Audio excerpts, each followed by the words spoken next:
really is. Today, a little patchy fog. If you're watching this right now, those of you that are east have dealt with that, but it burns off, and we're going to see a ton of sunshine otherwise. Most of you are seeing that already. Seasonal today, highs in the low 80s. It's going to be great for high school football tonight. It's going to be great weather for the Indians game tonight. And the weekend looks good too. It's a partly to mostly sunny weekend. It's going to be warm, highs in the mid 80s. You can definitely get some pool time in. And there's just an isolated shower or thunderstorm chance. So you'll get outside. If you happen to be one that, catches a quick shower or storm, it will be exactly that, quick. Yeah. All right. Holly, we know you have to run off and do WTAM radio. So we'll see you in a second. Thanks for the forecast. And Danielle Wiggins usually runs these, the post-show updates, and I'm taking over for her today. I forgot to introduce all of us. I'm Maureen Kyle. Dave's here with me, Dave Chowski, and Jasmine Monroe is popping on in. There she is. All right, there's Jasmine. So we're going to talk about some of the stories, like I said, that really popped. And I think the top one that has just every day we've had an update, and it's one of our favorite iconic locations, Cedar Point. Of course, they had the unthinkable, and they had just a freak incident over the last weekend. It happened on Sunday, where a bolt from the top Thrill Dragster came off mid-ride, landed on a woman who was waiting in line. I got to tell you guys, I don't know if you watched the body cam footage of the first responders that came to her aid, but it's gut-wrenching.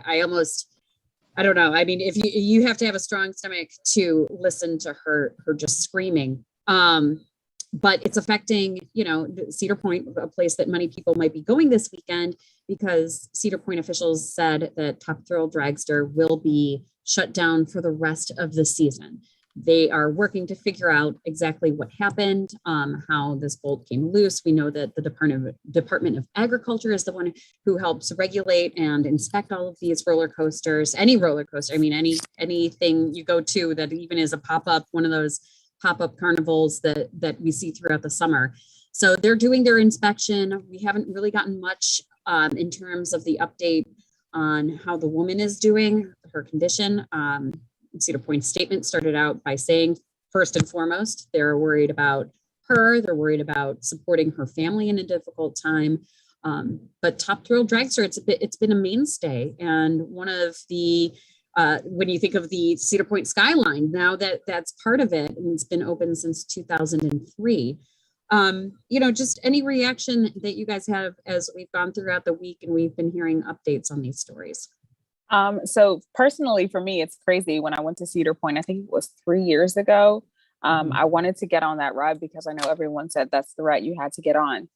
I tried to get on the ride 3 times, and the first, it was out of order. The second time we got all the way to the top of the line, and then they closed it. And then I got on the ride. Actually, we went up just a little bit, and then they stopped it and told us to get off. So it was like, for me, it was like a freak out. Kept thinking of Final Destination, type things like that.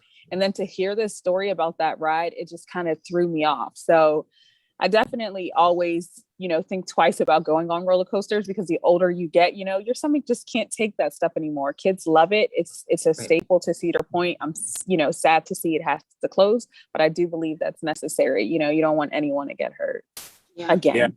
Yeah. Certainly. Yeah, Jasmine, I've experienced that many times. I'm a huge Cedar Point fan. Don't go as much as I used to, but I have been able to take the girls there a lot, and we usually do the smaller rides now, right? Every once in a while I get on the bigger coasters, but I've been on Top Thrill a bunch of times, and it is unbelievable. It really is an unbelievable experience. But I will say that every time I get on, I'm always thinking, is something going to happen? Yeah. I mean, I'm on almost any coaster, right? And that maybe that's part of the thrill of it. Not just the thrill of the coaster, but you're nervous, right? But the thing about this is, it's like this was someone standing in line. So, you get nervous about what might happen when you're on the coaster, but just imagine standing there and having that happen. Certainly, our thoughts and prayers go out to her and that family, because that like Maureen said, with the body camera footage, that's a scary situation to be in. But back to your point, Jasmine, it is that coaster is down a lot. And, and people get frustrated sometimes when the other coasters and other ones are down as well. But listen, I mean, you got to be safe. So, Right. you have to understand. You know, I was definitely the one at the top of the line. Like, what are you doing? Let us on.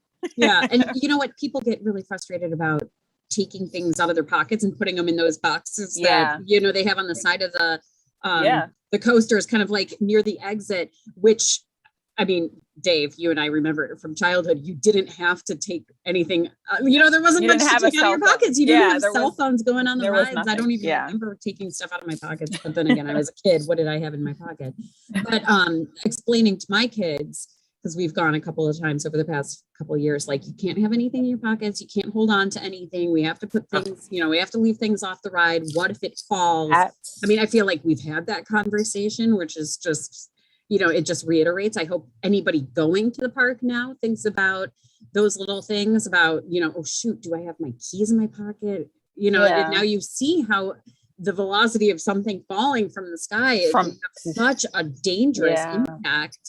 And also, going along both of your points, as a mother now who's taking my kids to Cedar Point and I'm putting them on these coasters, I've had that thought of looking around going, gosh, am I putting my kids on, at risk and putting these, there's so many roller coasters. There's so many thrills at any amusement park. I typically think about that at, carnivals. I don't think the ones that go up super fast. Yeah. I mean, like I think about I feel for stuff. Cedar Point too, because I'm sure, and we've dealt with them as, they're amazing. Dealt with corporate. That's their job, is to make sure that everybody's having a safe ride. And if you think about it, how many stories do you ever really hear? I mean, you don't hear that. No. It's very safe, really. I mean, we've had a couple. I mean, I can think of a couple incidents since I've worked here. Right. I don't remember any as a kid, but I mean, when you think of the number of people that they have coming in, the number of machines that they have working at all times, I feel for everybody involved, because it's a horrible situation all the way around. I got to share one more thing. Oh, sorry. Go ahead, Dave. Go ahead, Jazz. I was going to say, their workers stay on like a campus. So, when they get so I always thought that was amazing, because, after working a long day like that, to have to drive back to Cleveland or wherever you need to go, it's like a summer program. So they, it's not that they don't, put the customer first. It's just such a freak accident, and it's unfortunate for them. Yeah, the workers always have the name tags on, tells you where they're from, because they come from all place to work there. One before we move on to the next story, though, it just brings up my memory when I took Brooklyn on her first roller coaster. It was my first roller coaster, the Blue Streak. And that's the one to the left when you first walk in. And I'm like, all right, you can try this one, right, before any other one. And I don't think she really quite understood. I know she didn't quite understand what was about to happen. She was excited to go on. The look on her face when we went down the first hill and she looked at me, I will never forget that the rest of my life. It's one of the great memories I have. She loved it so much, but it was like a look of like, holy crap.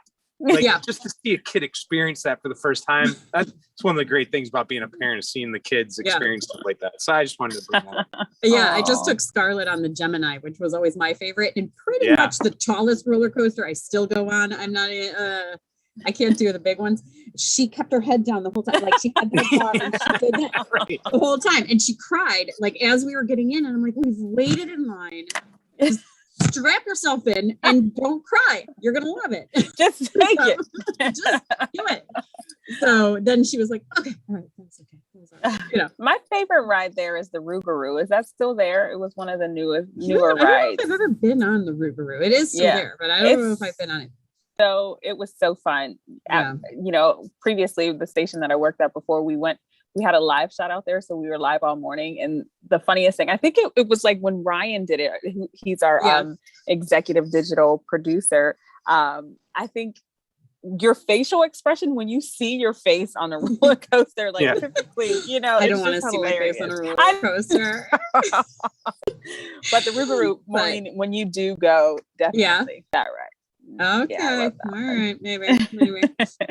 All right. There's another big story that we've just been talking about all week too. And it's a controversial one. And Jasmine, you were talking about it this morning, masks in schools, because actually Monday we started out, a lot of districts might have even started out with a different plan. Then as we've gone through the week and seen this Delta variant pick up and start to spread, now schools and the governor saying, all right, kids might need to use masks in classrooms. What was the latest on all of that?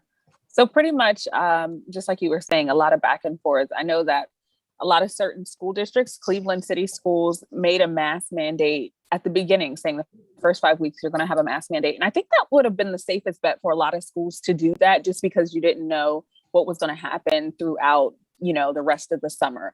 But here's the latest. Nordonia Hills High School, or school district, I should say, is now requiring masks. Mentor undid their mask policy. So now kids will have to wear masks there. And then Sugar Falls, it's of course the largest school district in Northeast Ohio. They decided that it was best for students to wear masks. And this applies to K through 6th grade, and then 7th through 12th grade. It's just strongly recommended. But the biggest part about this story this morning was someone flew over Sugar Falls Middle School and High School with a sign that said, muzzle the school board, not our kids. And, I think people are going to extreme measures to let, the school board know that they feel like it's unfair that kids have to wear masks. It's their choice. So there's a lot of things happening, and I get it. I was just talking to our photographer this morning. It's just every day it's something different. Wear your mask, don't wear your mask, in stores, out of stores, get the vaccine. It's just a lot of things going on. And, for me in my head, I'm thinking, if I were a parent, I can only imagine how you guys are thinking every day. You have to keep yourself updated because you want to prepare your kids for school. And that's so tough, when their school districts are going back and forth. Yeah.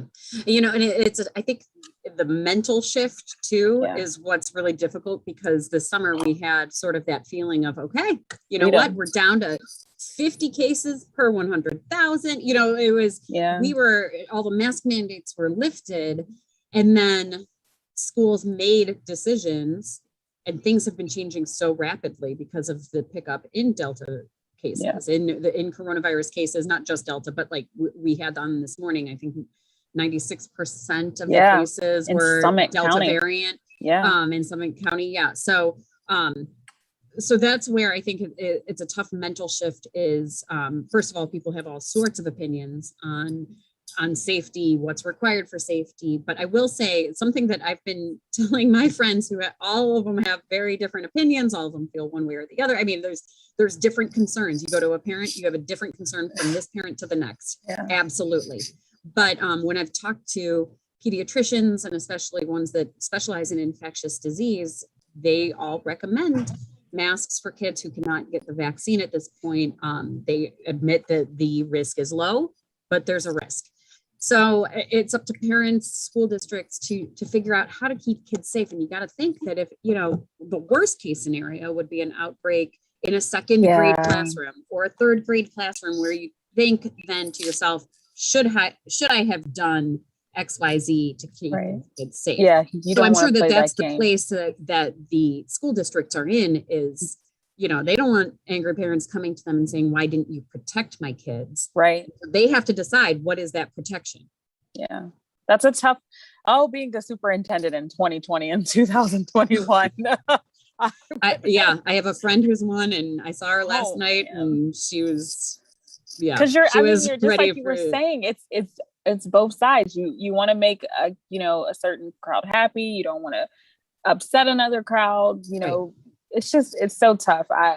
Hats off to all the superintendents out there, because I know it's really a hard decision to make for an entire school district. Right. Even the mayor, having to make a decision for the city, and then the governor for a state. It's not easy. So parents, think about that before you go storming into the next school meeting. Gosh, I know everybody's so angry about everything on one side or the other, and it's just, you gotta feel.